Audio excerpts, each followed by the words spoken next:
just east of Louisville, Kentucky. Beyond the steady hum of highways and the glow of city lights, the land begins to change. The roads narrow, the trees grow thicker, and shadows stretch longer between the trunks. Hidden within this quiet stretch of forest stands an aging railway bridge, cutting across a narrow body of water known as Popelick Creek. To a passing driver, the structure seems unremarkable. Rust-stained steel, weathered wooden ties, just another forgotten relic of America's railway past. But for those who live nearby, the Popelick trestle is not simply a bridge. It is a warning. For more than half a century, people have whispered about something that stalks this place after dark. A creature said to guard the crossing. A figure so disturbing that those who encounter it flee in blind panic, often toward the very danger they are trying to escape. They call it the Popelick Goatman. Legends of half-man, half-goat creatures are among the oldest in human history. Long before Kentucky existed, similar beings appeared in the myths of ancient civilizations. In Greece and Rome, they were known as satyrs and fauns, wild creatures of the forest, symbols of nature's untamed spirit. They were depicted as mischievous, lustful, and unpredictable, but rarely malicious. The god Pan himself bore horns and hooves, embodying both creation and chaos. In those early stories, goatmen were not monsters. They were guardians. But as these myths traveled through time and across continents, their meaning shifted. In medieval Europe, the goatman became something darker. The same horns and hooves that once symbolized nature were now associated with sin, temptation, and the devil himself. Goat-like figures appeared in religious art as demons, luring the faithful away from safety and toward damnation. Many believe these stories changed because the creatures themselves did, or perhaps humanity's fear of the unknown simply found a new shape. In modern America, reports of mysterious creatures known as cryptids continue to surface. Bigfoot may be the most famous, but it is far from alone. Across the country, witnesses have described encounters with winged beasts, shadow figures, reptilian humanoids, and goatmen. Maryland's Prince George's County has long been associated with a towering half-man, half-goat said to stalk rural roads. In Texas, the Lake Worth monster allegedly leaped from trees and hurled objects at terrified witnesses in the late 1960s. Similar sightings have been reported in Arkansas, Pennsylvania, Wisconsin, and Virginia. Strangely, many of these encounters share a common detail. They happen near bridges, near roads, near railway tracks, which makes the Pope Lick trestle especially unsettling. The bridge was built in 1925 by the Southern Railway. It spans more than 800 feet across Popelick Creek and rises nearly 90 feet above the water below. Though surrounded by dense woodland, it is not isolated. A busy road runs just a short distance away, and the sound of passing cars can often be heard from the tracks.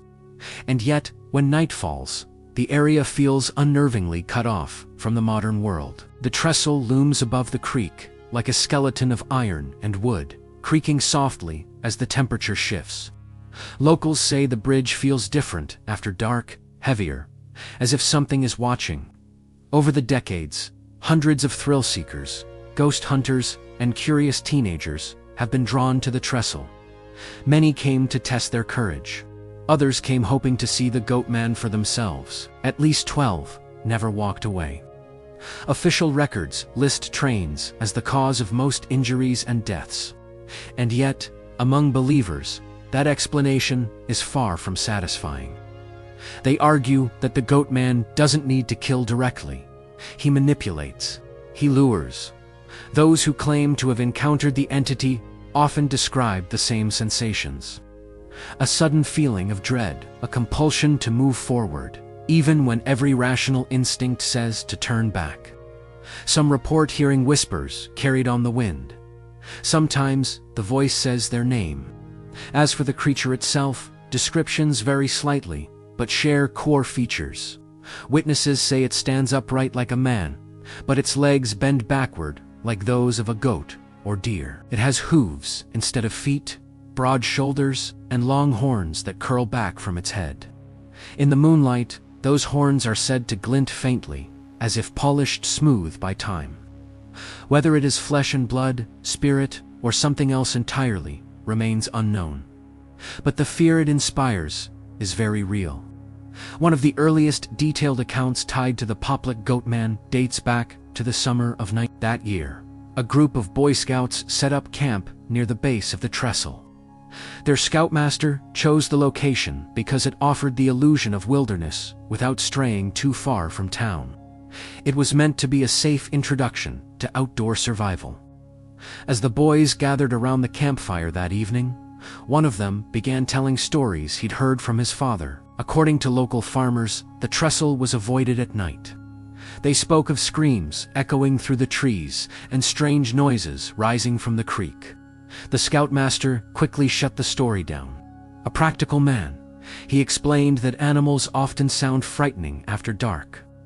Owls, coyotes, even insects could produce noises that seemed unnatural to untrained ears. Eventually, the boys settled into their sleeping bags. Then the forest went silent. No insects, no frogs, no wind. That's when they heard it. A scream that began low and guttural before rising into something sharp and piercing. Something that didn't sound human or animal. Frozen with fear, the boys scanned the darkness. Through the mist near the trestle, they saw movement. A tall figure walking upright along the tracks. The figure moved slowly along the trestle, its outline distorted by fog and moonlight. It walked upright, yet its posture was wrong-hunched, elongated, unnatural. Some of the boys later said its arms seemed too long for its body, swaying slightly as it advanced across the bridge.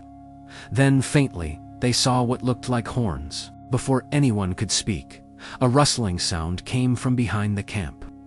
The scoutmaster emerged from his tent, torch in hand, having finally heard the commotion.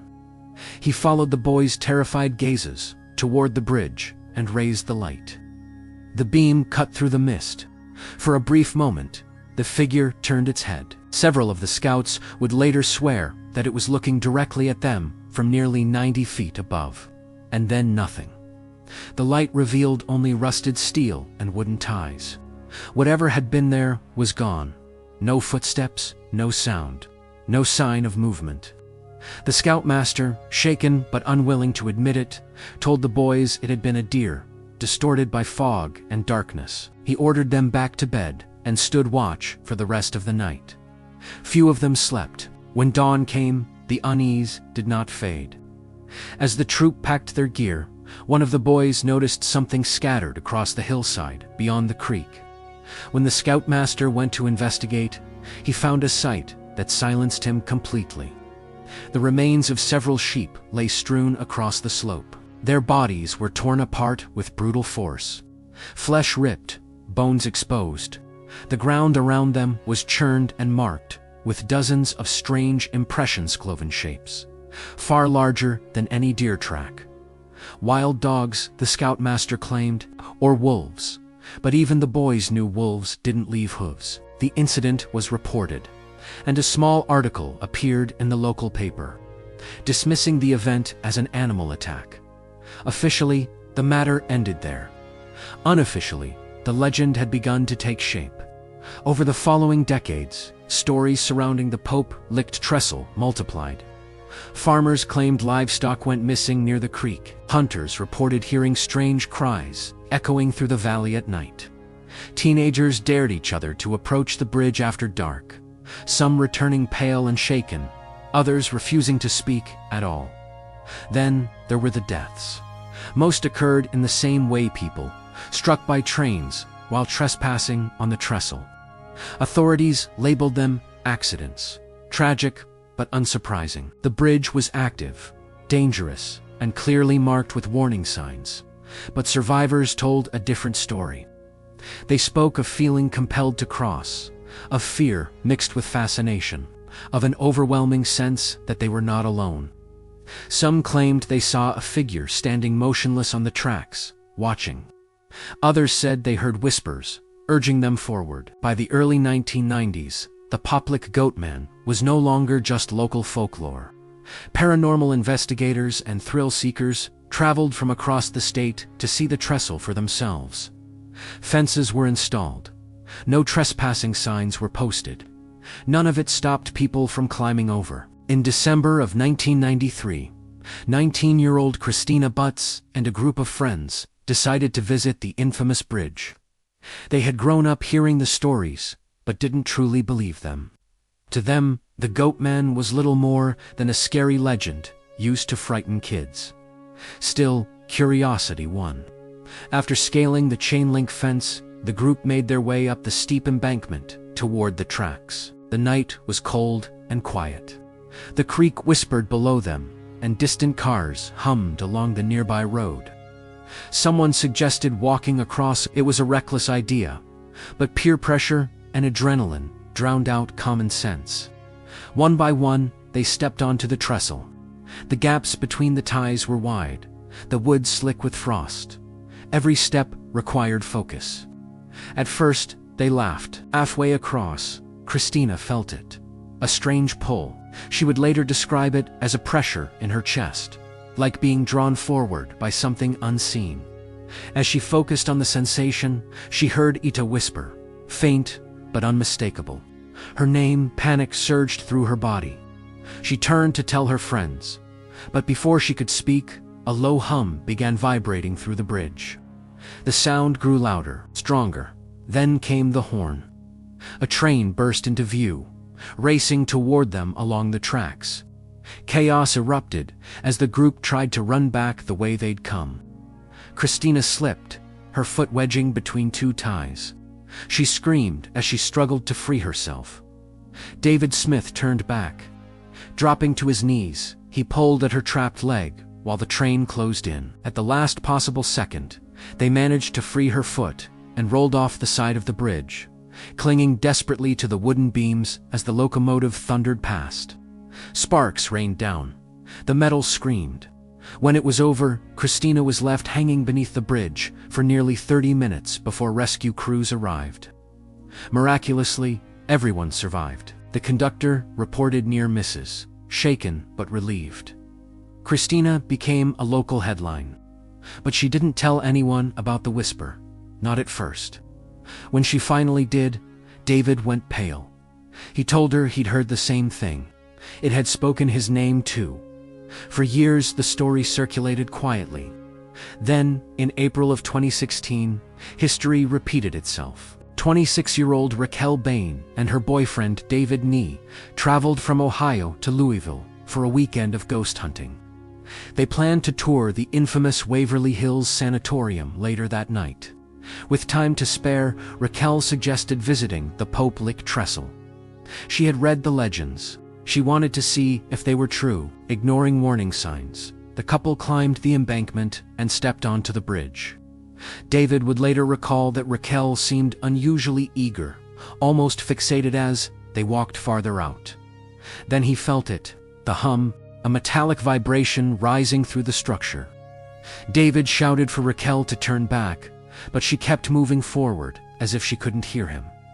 The train appeared suddenly. In a split-second decision, David swung himself over the side of the bridge, gripping a steel beam below. Raquel seemed to snap out of her trance, but it was too late. The train struck her just before 7:30 p.m., killing her instantly. When emergency crews arrived, David was still clinging to the framework, trembling and unable to speak. The story made national news. Once again, authorities blamed trespassing.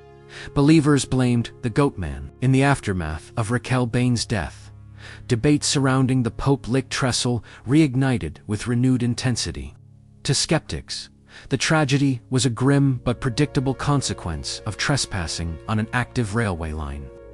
To believers, it was further proof that something unseen continued to lure people onto the bridge. The most unsettling aspect was not the deaths themselves, but how closely they mirrored earlier accounts. The hum, the trance-like behavior, the whisper. Over and over again, Survivors described the same sensations, often without knowing the full legend beforehand. This repetition raised an uncomfortable question. What if the Goatman didn't need to be seen to be real? Descriptions of the Popelick Goatman, though rare, remain remarkably consistent. Witnesses claim the creature stands between 6 and 7 feet tall. Its torso resembles that of a man, broad and muscular, but its legs bend backward, like those of a goat or deer. Large hooves replace feet, and its horns curve upward from its skull, catching light in a way that makes them impossible to ignore. Its face, when glimpsed at all, is said to be partially obscured, either by shadow, mist, or something far worse. But there is one detail that stands out. Most people don't describe seeing it clearly. They describe feeling it. This has led many researchers to question whether the Goatman exists in a physical form at all. Instead, they propose that it may be something more abstract, a presence, an influence, or a force tied to the location itself. In paranormal studies, there is a concept known as a place-bound entity. These are entities said to exist not as roaming creatures, but as manifestations of trauma, energy, or repeated human emotion concentrated in a specific location. Battlefields, hospitals, and execution sites are often cited as examples. Railway bridges, particularly dangerous ones, may fit this pattern more than people realize. The Pope Lick trestle has claimed multiple lives over nearly a century. Each incident reinforces the fear surrounding the site. Fear, according to some theories, acts like fuel feeding the legend and strengthening whatever presence may already be there. Others believe the Goatman belongs to a far older category of beings. Across cultures, horned entities appear again and again. From Pan in Greek mythology to forest spirits in Celtic lore, these figures often serve as guardians of wild places. They are not inherently evil, but they are unforgiving toward intruders. In this interpretation, the Goatman of Popelick Creek is not a predator, but a protector. Those who approach the bridge are not hunted, they are warned. The screams, the whispers, the overwhelming sense of dread, all are meant to drive people away. When that fails, the bridge itself becomes the instrument of punishment. There are darker theories still. Some theologians and demonologists argue that the Goatman fits the classic profile of a demonic entity. Goat-like features have long been associated with Satan and fallen angels. In religious texts, demons are said to possess the ability to influence thoughts, manipulate emotions, and create auditory hallucinations.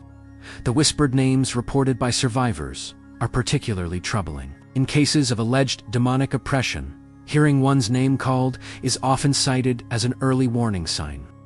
If this interpretation is correct, then the Goatman does not merely lure victims physically, it targets them mentally. Skeptics, however, offer explanations grounded in science rather than superstition. One widely discussed factor is infrasound, refers to low-frequency sound waves below the range of human hearing. While we cannot consciously hear them, these vibrations can have profound effects on the body and mind. Studies have shown that infrasound can induce anxiety, dread, nausea, and even hallucinations. Large metal structures like bridges are particularly effective at generating infrasound, especially when wind or distant machineries, such as trains, interacts with them. The Popelick trestle, with its height, length, and steel framework, may naturally amplify these frequencies. A person walking across the bridge at night, already nervous, may experience an overwhelming sense of fear without understanding why. The brain, desperate for explanation, fills in the gaps. A whisper becomes real. A shadow becomes a creature. There is also the psychological effect of expectation. By the time most visitors reach the trestle, they already know the legend. Their minds are primed to interpret every sound and sensation as something supernatural. This phenomenon, known as confirmation bias, can cause people to misinterpret harmless stimuli in terrifying ways. Add darkness, add height, add the real danger of an approaching train, and suddenly the legend feels alive. Still, not all aspects of the Goatman can be dismissed. so isolated. The similarities between separate incidents years apart, involving people who claim to hear voices or feel compelled forward, remain difficult to explain. The fact that some witnesses reported these sensations before learning the full legend adds another layer of mystery. Then there are the sightings, rare but persistent figures moving through mist, hoof-like footprints near the creek, shadows crossing the trestle when no train is due. None of these prove the Goatman exists, but none of them fully disprove it either. By the late 2010s, local authorities increased efforts to deter trespassers. Fences were reinforced, patrols were increased. Public awareness campaigns emphasized the dangers of the active railway. Yet people continue to climb. They continue to walk the rails. They continue to answer a call they can't quite explain. For longtime residents of Louisville, there is one final interpretation, one rarely discussed outside local circles. To them, the Goatman is not a monster at all. He is a warning given shape, a story passed down to keep children away from a deadly place. Over time, the story grew darker, fed by real tragedies and retold with increasing urgency. Each death reinforced the legend, which in turn drew more people to the bridge, a self-perpetuating cycle of fear and fascination. In this version, the Goatman exists only because we believe in him, and belief can be deadly. Whether the Popelick Goatman is a creature of flesh and blood, a supernatural entity, or a story shaped by fear, one truth remains undeniable: his legend has power. Power strong enough to draw people from their homes in the dead of night. Power strong enough to silence reason. Power strong enough to lead footsteps onto a bridge where death waits patiently on steel rails. And that power has endured for generations. Those who believe the Goatman is real argued that the consistency of the accounts cannot be ignored. Across decades, witnesses describe the same sensations: an invisible pull, a sense of being watched, a voice that whispers just loud enough to be heard inside the mind. They argue that coincidence alone cannot explain why so many people feel compelled to move forward despite obvious danger. Nor can it explain why the bridge itself seems to become unnaturally silent moments before tragedy strikes. To them, the Goatman is ancient, older than the railway, older than the town itself. A remnant of something that once ruled wild places before, roads and steel carved through its territory. In this view, the trestle is not cursed, it is claimed. Others insist the Goatman is something far darker. They point to religious symbolism, two horned figures in demonology, two tales of entities that manipulate perception rather than attack directly. According to this theory, the Goatman feeds not on flesh, but on fear-nudging victims, just enough for the world itself to finish the job. No blood on his hands, no need to strike, only a whisper and patience. Skeptics remain unconvinced. They argue that legends flourish where danger already exists. The Popelick trestle is objectively lethal, narrow, elevated, and still very much active. Any misstep, any moment of hesitation can turn fatal in seconds. From this perspective, the Goatman is a psychological construct, a warning myth that spiraled out of control. A way for the human mind to assign meaning to senseless tragedy. They remind us that trains kill thousands of people every year across the United States. Most incidents never become legends, but introduce a monster, and suddenly the story becomes unforgettable. Fear makes meaning, meaning creates monsters. And yet, something still doesn't sit right. Why do people who survive often report the same sensations without prompting? Why does the bridge seem to call to thrill seekers more than any other stretch of track? Why do locals, even skeptics, refuse to cross it after dark? Fear alone does not always explain behavior. Sometimes instinct speaks before reason. Perhaps the most unsettling possibility is that all interpretations are partially correct. Maybe the Goatman is not a single thing, but a convergence, a dangerous location, a powerful legend, a structure that hums with unseen vibrations. a human tendency to mythologize death. Together, they form something greater than the sum of its parts, something that feels alive. To some longtime residents of Louisville, there is one final belief, quietly spoken, rarely written.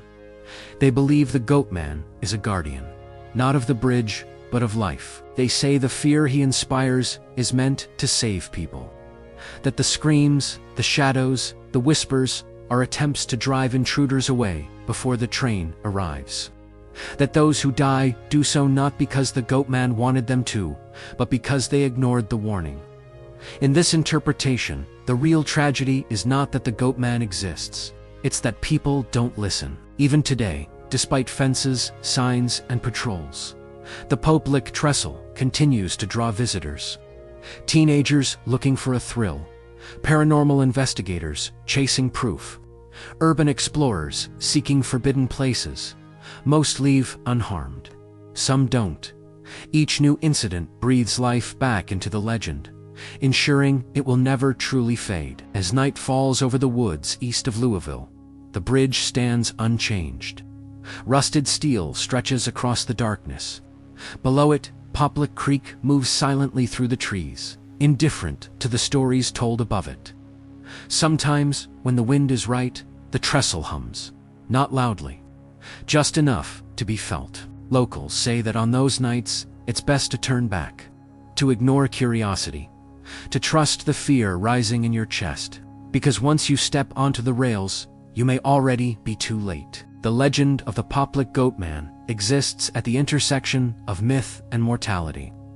Whether he is a creature, a demon, a guardian, or nothing more than a story, his influence is real, and as long as the bridge stands, stretching silently above the creek, his shadow will linger in the woods below, waiting, listening, whispering names.